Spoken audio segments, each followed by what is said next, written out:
Not all human waste ends up in a trash can. A fair amount of it washes across the landscape, off yards, parking lots, fields, and into storm drains or roadside channels. This kind of garbage doesn't pile up in our houses, so it can be easy to overlook. But waste, like other materials, obeys the law of physics. Everything flows downstream.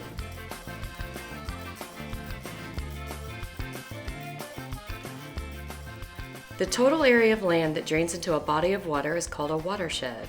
The Mobile Bay watershed covers 2/3 of Alabama and portions of Mississippi, Georgia, and Tennessee. It's the 6th largest in North America by area, covering over 43,000 square miles, and the 4th largest in North America by flow volume, delivering on average 62,000 cubic feet of fresh water per second through a web of streams, rivers, and wetlands into Mobile Bay. Rivers, lakes, and streams are the hydrologic or water features of a landscape. We can name the watershed that we're in using the United States Geological Survey Hydrologic Unit Code, or HUC. This system divides regions into subregions and subregions into smaller basins and watersheds with a sequence of numbers that identify these features and their surrounding drainage basins. No matter where you are, you're in a watershed that belongs to a larger river basin and even larger region.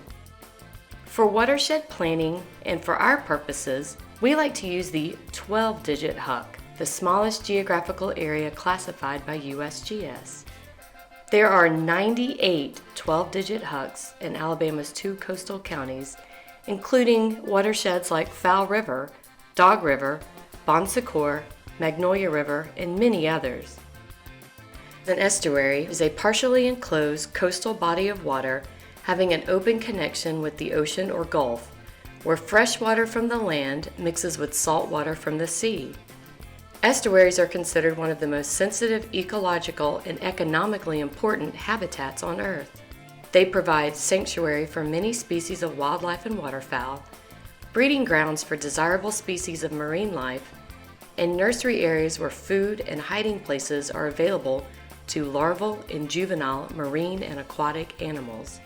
In Alabama's 2 coastal counties, some of the watersheds drain directly into the salty waters of Mobile Bay, Mississippi Sound, and the Gulf of Mexico. What goes into the water in these watersheds, whether from agriculture, neighborhoods, industry, or development, impacts the quality of Alabama's estuaries and their ability to provide productive nursery habitat for the many commercially and recreationally important fish and shellfish we value. More importantly, the quality of the water draining off the land impacts what we along the Alabama coast value most: access to the water in open spaces, healthy beaches and shorelines, environmental health and resiliency, heritage and culture, and water that is fishable and swimmable. Coastal Alabama's watersheds are under pressure from many sources.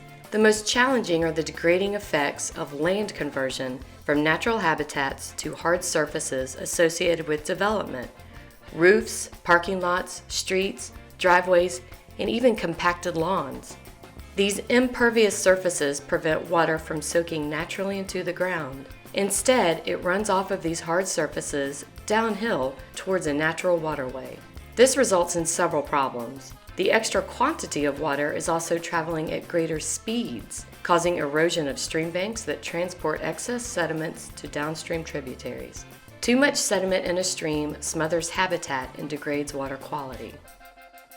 All of that water rushing off the landscape can carry pollutants that we don't see into streams too. Nutrient pollution often gets the most attention. Nutrient pollution includes nitrogen and phosphorus that are commonly found in fertilizers. Nitrogen and phosphorus can come from almost anywhere: neighborhood lawns, row crops, sewage, pet waste, backyards, urban runoff, and even exhaust fumes from our cars and power plants. Another high-profile pollutant is mercury. Its most dangerous form is methylmercury, a neurotoxin that can damage immune and nervous systems of animals found higher in the food chain, like humans. Mercury can be carried halfway around the world in the atmosphere before rain carries it into the water. Coal-burning power plants account for the largest amount of mercury emitted into the air.